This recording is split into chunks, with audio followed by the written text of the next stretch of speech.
The phone slammed down. Thorne Whitfield's hands shook as his daughter Serene's words echoed. "Dad, I'm getting married in 6 months, and I don't want you walking me down the aisle because I don't know who you really are." The metallic taste of devastation filled his mouth as 22 years of emotional distance crystallized into one brutal rejection. At 47, Edinburgh's most respected risk assessor had just faced the ultimate risk calculation. He'd traded his authentic self for financial security, and the cost was his own daughter's love. The irony was devastating. Thorne Whitfield, the human calculator, could assess any risk except the catastrophic gamble of living someone else's life. His office wall displayed awards for outstanding risk analysis, while his personal life crumbled into statistical irrelevance. The brass compass on his desk, his grandfather's final gift, spun wildly as if mocking his complete inability to find true north in his own existence.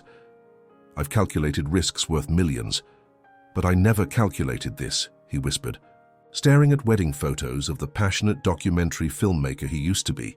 22 years ago, I had $847,000 less money, but infinitely more soul." The ticking clock was merciless. 6 months until Serene's wedding. 6 months to prove he wasn't just a stranger wearing her father's face. 6 months to reclaim the man who'd once taught her to see extraordinary stories in ordinary moments, before corporate cubicles buried him alive. His ex-wife Sarah had been brutal, but accurate in their final conversation. "You didn't just abandon your dreams, Thorne. You abandoned yourself. And now you're surprised that your daughter doesn't recognize the father who died 22 years ago." The compass needle pointed nowhere, spinning in desperate circles like Thorne's life since his father's sudden death forced him to abandon filmmaking for insurance assessments. He'd convinced himself the sacrifice was temporary, just until the family debts were cleared, just until his mother was stable, just until security was guaranteed. But just until had become just forever. The immediate stakes were crushing: lose his daughter's respect permanently, or find a way to resurrect the authentic man she'd never really met. Failure meant walking her down the aisle as a stranger, performing the role of father. Success meant somehow bridging 22 years of emotional disconnect in less than 6 months. The compass spun faster, as if time itself was running out. Thorne Whitfield, exactly 47 years old, had earned his reputation as the human calculator, by transforming human tragedies into statistical probabilities with surgical precision. Senior risk assessment manager at Edinburgh Mutual Insurance, he commanded respect from colleagues and trust from clients who needed someone to quantify the unquantifiable. But quantifying his own life revealed devastating numbers. 0 meaningful relationships outside work, 4,547 days since he'd held a film camera, 18 months since his divorce, and now 0 chance of walking his daughter down the aisle unless something fundamental changed. The invisible limitation that had systematically destroyed his authentic existence was brutally simple. Thorne believed that choosing security over passion was permanent and irreversible. This belief had infected every decision for over 2 decades, creating a prison where he confused professional success with personal worth. His tragedy wasn't that he'd made the wrong choice at 25. It was that he'd convinced himself that one choice had to define the next 22 years. His daily routine reflected this emotional death. 6:47 a.m. instant coffee, financial. News, risk assessment reports. His sterile Newtown apartment contained no personal artifacts except his grandfather's compass, sitting accusingly on his desk like evidence of dreams murdered by practicality. Every morning he looked at that compass and remembered the young filmmaker who'd used it to navigate adventures, find stories, discover meaning in the margins of ordinary life. Now it just pointed toward his corporate cubicle, the people paying. The price for his authenticity bankruptcy were devastating in their specificity. Serene had inherited none of her father's original curiosity about human stories, choosing marketing over meaning because she'd never seen passion modeled successfully. His mother Elizabeth had died 3 years earlier without ever seeing her. Son returned to the creative force she'd raised. Sarah had supported what she thought was a temporary detour that stretched into 2 decades of quiet desperation. If you recognize yourself in Thorne's prison of practical choices, subscribe now, because the approaching catastrophe was mathematically clear. In 180 days, he would either walk Seren down the aisle as the father she deserved, or perform the hollow ritual as a stranger wearing her father's face. The risk assessment was simple: total authenticity recovery or permanent relationship bankruptcy. The compass waited, ready to reveal true north to anyone brave enough to read it correctly. Thorne entered the Leith Community Centre, expecting routine closure calculations. Instead, he walked into a masterclass in authentic living that would detonate his carefully constructed emotional numbness. Maeve Donnelly, 82, sat interviewing Mrs. Chen about her 40-year marriage with the focused intensity of a surgeon and the gentle curiosity of a saint. Her digital camera captured not just images but souls, the same way Thorne had once approached documentary work before corporate requirements murdered his creative instincts. "You must be the insurance executioner," Maeve said without looking up, her white hair framing eyes that sparkled with the curiosity Thorne had buried. "Come to reduce lives to numbers, I presume." The words hit like physical blows, because they were absolutely true. Thorne watched, mesmerized, as Maeve asked Mrs. Chen about the exact moment she knew her husband was the one, the specific ritual they'd developed for weathering arguments, the precise way his laugh had evolved through 4 decades of shared breathing. These weren't professional interview questions. They were archaeological excavations of human meaning. "Why do you do this?" Thorne heard himself asking during a break. Maeve studied him with surgical precision. "Because every person contains a universe of untold stories, and most universes disappear without anyone bothering to map their galaxies. The real tragedy isn't death. It's that people's stories die unrecorded, unshared, unmourned." She paused, then delivered the question that would haunt Thorne's remaining 179 days. "What's your story, Mr. Whitfield? Not your job description or bank balance, your actual story, the one that would matter if someone was trying to understand the universe contained in your chest." Thorne opened his mouth and confronted devastating silence. "I used to," he started, then stopped. 22 years ago, I made documentaries about ordinary people with extraordinary stories. And now, I calculate the probability that their stories will bankrupt insurance companies. Hit the notification bell right now, because what Maeve showed Thorne next will challenge everything you believe about buried dreams and the mathematics of authenticity recovery. The compass metaphor crystallized with brutal clarity. His grandfather's compass had always pointed toward magnetic north, but Thorne had spent 8,030 days following false north, security, respectability, others' expectations. Standing in that community center, watching Maeve honor extraordinary depth in ordinary lives, he realized his internal compass hadn't been broken for decades. He'd simply been reading it upside down. Thorne's first attempt at authenticity recovery was spectacularly disastrous. He called his old film school roommate Jamie, now a successful documentary producer in London, and delivered his revelation with all the social grace of a risk assessment report. "I want to return to filmmaking," Thorne announced without preamble. The pause lasted forever. "That's interesting, mate. But you realize the industry's completely transformed. Everything's digital, budgets are savage, and honestly, starting over at 47, here's where 99% of people surrender to their practical prisons." But Thorne's story reveals why the first failure is actually the compass recalibrating. Jamie's reality check was brutal. Entry-level positions paying $22,000 annually, expensive. Equipment requirements, years needed to rebuild credibility in an industry that had evolved without him. Thorne hung up feeling more trapped than liberated. He'd built such fortress-like financial security that he couldn't afford to abandon it for authentic calling. His internal dialogue became savagely self-critical. "You're too old. You've been absent too long. Dreams have expiration dates, and yours expired when you chose mortgage payments over meaningful work.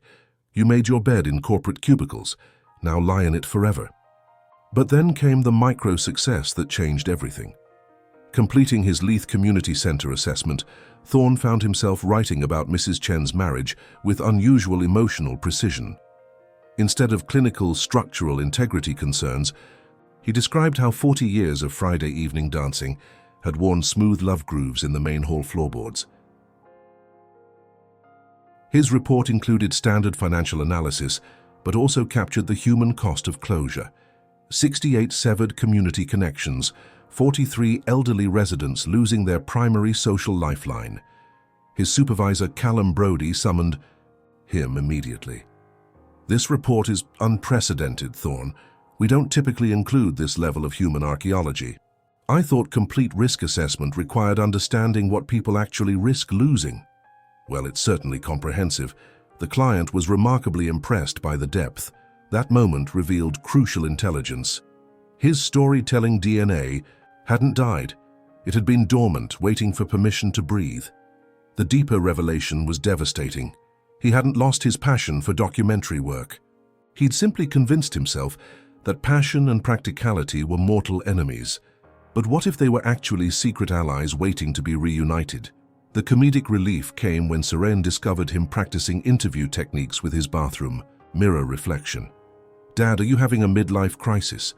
"I'm having a midlife resurrection," he replied, surprising them both with his clarity. This is the moment that changed everything. The breakthrough trigger arrived disguised as routine.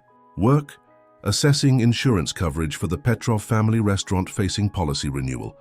Instead of his usual clinical data collection, Thorne spent 3 hours excavating 3 generations of immigration stories, recipes preserved through persecution and poverty, dreams for grandchildren's education funded by pre-dawn kitchen labor, and post-midnight cleanup.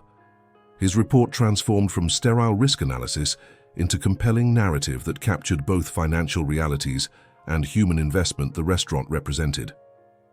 The client, a mid-sized insurance company, not only renewed the policy but incorporated portions of Thorne's report into their marketing materials about supporting local businesses. The golden moment crystallized when Maeve, reviewing Thorne's revolutionary community center work, delivered the quotable wisdom that would become his professional manifesto. Risk isn't just about what might go wrong, it's about understanding what matters so much to people that they're willing to take extraordinary chances to protect it. When you assess risk without understanding human investment, you're not calculating probability. You're just counting coins in a universe made of stories. The mathematical element emerged as Thorne developed his groundbreaking human investment coefficient, a framework quantifying emotional and social stakes alongside financial ones. Traditional risk assessment calculated probability X financial impact per risk level. Thorne's revolutionary model added third and fourth variables, true risk, probability X financial impact, X human investment coefficient, community protection, factor, where human investment coefficient, as emotional attachment, please time invested, pliu, identity connection, community protection factor, shiu, collective care, please mutual support systems, siu, irreplaceability, index. This contrarian insight revolutionized everything. The things people care about most are often the safest insurance investments because human investment creates natural protection behaviors that dramatically reduce actual claim probability. The before-after clarity was stark. Old Thorne had assessed the community center as high-maintenance financial liability with declining membership demographics.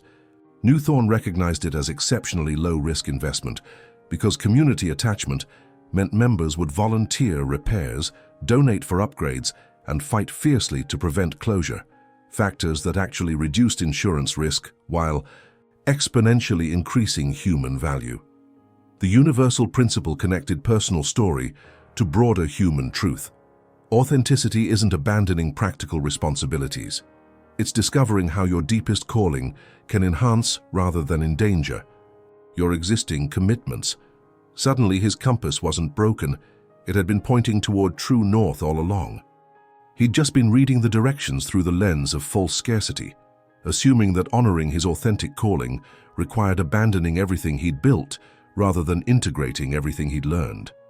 The mathematical breakthrough was profound. Instead of choosing between security or passion, the equation revealed security through passion. When you align authentic calling with practical skills, you don't subtract from either. You multiply both. Thorne called Seren that evening. I figured. Why I don't know who I am, he said. I convinced myself that the filmmaker died when the insurance analyst was born. But what if they're supposed to be the same person? What if the last 22 years weren't wasted time but preparation? Time? What do you mean? I mean, I want to walk you down the aisle as the father who taught you to see stories everywhere. Not by abandoning everything I've learned about risk and responsibility, but by showing you how storytelling and security can dance together. For the first time in decades, the compass pointed steady and true. The direction was clear. Integrate rather than abandon, honor rather than reject, multiply rather than divide. True north was calling. The real-world test arrived with maximum stakes. Callum assigned Thorne the company's most notorious nightmare, developing insurance coverage for Edinburgh Festival Fringe's temporary venues. This was the assessment graveyard where careers died. Structural chaos, weather variables, crowd densities, and logistical anarchy that had bankrupted 3 competing insurers. Traditional analysts saw only danger, temporary structures, international performers, unpredictable weather, massive crowds. Previous assessments had recommended either rejection or premiums so high they guaranteed festival bankruptcy. Thorne deployed his revolutionary approach, spending 2 intensive weeks conducting what he called risk archaeology, interviewing performers, venue managers, audience members, local business owners, emergency responders, and neighborhood residents. What he discovered contradicted every conventional assumption about festival risks. The apparent chaos masked sophisticated mutual support networks developed through 60 years of collective experience. Performers looked after each other's equipment, with protective intensity that surpassed professional security services. Venue managers had developed weather contingency protocols more detailed than military operations. Local businesses created informal insurance networks, covering each other's losses during festival crises. Most remarkably, audience investment created powerful risk mitigation factors invisible to traditional analysis. Festival goers didn't just attend shows. They became protective stakeholders in the event's success, volunteering for emergency assistance, reporting safety concerns, and creating community accountability that reduced vandalism and theft below Edinburgh's normal rates. His report recommended coverage at rates 23% lower than competitors, based entirely on his human investment coefficient calculations. The underwriters were initially skeptical, until Thorne presented his mathematical models with supporting documentation from 60 years of festival data. You're betting that human connection reduces financial risk? Senior underwriter Margaret Sinclair asked. I'm proving that community investment creates better insurance than security cameras, Thorne replied. When people feel ownership of something, they protect it more effectively than any external system. The festival completed without a single major claim. Weather threatened twice, structural issues emerged 4 times, crowd conflicts occurred 6 times, but in every case, the community response networks Thorne had identified activated automatically, resolving problems before they became insurance liabilities. The financial results were unprecedented. Thorne's accurate risk assessment saved Edinburgh Mutual $3.7 million compared to competitor projections. More importantly, the festival's success strengthened rather than strained community relationships, creating positive publicity worth millions more. Immediate ripple effects transformed Thorne's entire ecosystem. Seren, inspired by her father's integration of storytelling and business strategy, landed her biggest client by presenting their product launch as compelling community narrative rather than feature list. Dad taught me that people don't buy products. They invest in stories about who they become when they choose those products. His relationship with Isla Morrison, the librarian he'd started dating, deepened as she witnessed his authentic passion, emerging within rather than despite his professional expertise. You're not becoming someone different, she observed. You're becoming more yourself. Share your own integration breakthrough in the comments. What authentic part of yourself have you been hiding within your practical responsibilities? The measurement. Proof was undeniable. Client satisfaction increased 47%, claim prediction accuracy improved 34%, and Thorne's professional reputation shifted from reliable calculator to transformational risk strategist. Insurance companies across Scotland began requesting consultation on community-based assessments. Most importantly, his relationship with Seren transformed dramatically. She began calling him twice weekly, not from obligation, but from genuine curiosity about his work and wisdom. The wedding conversation that had devastated him 6 months earlier was replaced by enthusiastic planning sessions, where she sought his advice on everything from venue selection to photographer choice. "I want you to walk me down the aisle," she said during their most recent conversation, "because you've shown me what it looks like when someone integrates their authentic calling with their adult responsibilities. That's the kind of marriage I want to build." The compass had found true north, and it was pointing toward the wedding aisle. 8 months later, Thorne stood in the newly renovated Leith Community Centre watching the premiere of his documentary, The Stories We Almost Lost, a film about the venue's near closure and community-driven resurrection. Created entirely during evenings and weekends using his integrated storytelling analysis approach, the documentary had been instrumental in securing $340,000 in renovation funding. But the most powerful validation came from Mrs. Chen, now 83, who approached him after the screening. "Thank you for proving that our stories weren't just worth saving. They were worth investing in. You showed us we weren't fighting for a building. We were fighting for the place where our stories live and breathe and multiply." The teaching moment crystallized when Marcus, a 28-year-old colleague facing his own authenticity crisis, asked Thorne about career transition. Instead of offering platitudes about following dreams, Thorne shared his compass integration process, the 3 universal principles of authentic integration. The compass principle: your authentic calling never disappears, it gets buried under false navigation systems. The compass always points toward true north. You just need to learn to read it correctly within your current coordinates. Don't abandon your position to find your direction.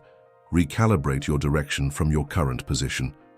The multiplication equation. Sustainable transformation comes from multiplying who you were by who you've become, not subtracting one from the other.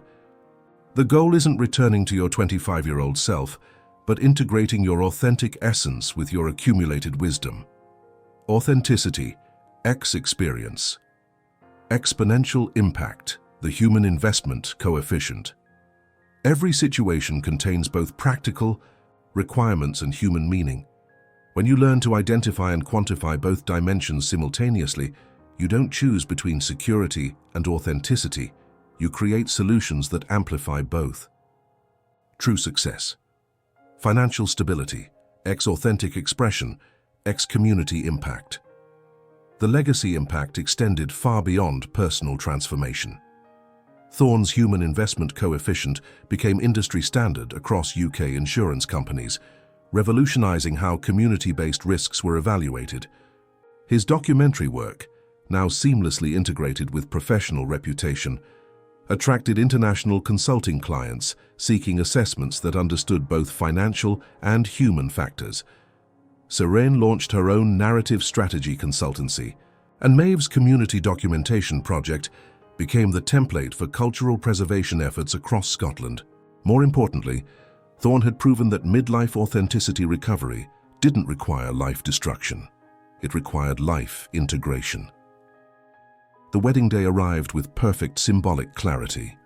As Thorne walked Seren down the aisle, he carried his grandfather's compass in his pocket, not as desperate navigation tool, but as reminder of truth discovered. The path toward your authentic destination has always been available, waiting for you to stop navigating by others' stars and start trusting your own magnetic north. "Ready, Dad," Seren whispered as they reached the altar. "I've been ready for 22 years, he replied. "I just needed to learn that ready doesn't mean perfect, it means authentic." The call to action for anyone inspired by Thorne's integration breakthrough. Identify one specific way your current professional role could honor your buried authentic calling. Don't quit your job to chase your dream. Discover how your dream might be hiding within your current reality. Experiment with that integration for exactly 30 days, measuring both practical results and personal satisfaction. Remember, your internal compass never breaks. it only gets ignored. The direction toward your authentic north has always been available. You simply need the courage to trust what it's been pointing toward all along, even when that direction seems to lead through rather than away from your current responsibilities. Final. Wisdom from Thorne's transformation. The compass doesn't create the destination. It reveals that the path toward who you're meant to become has been there all along, waiting for you to Your authentic north is calling. The only question is, are you ready to stop spinning and start following?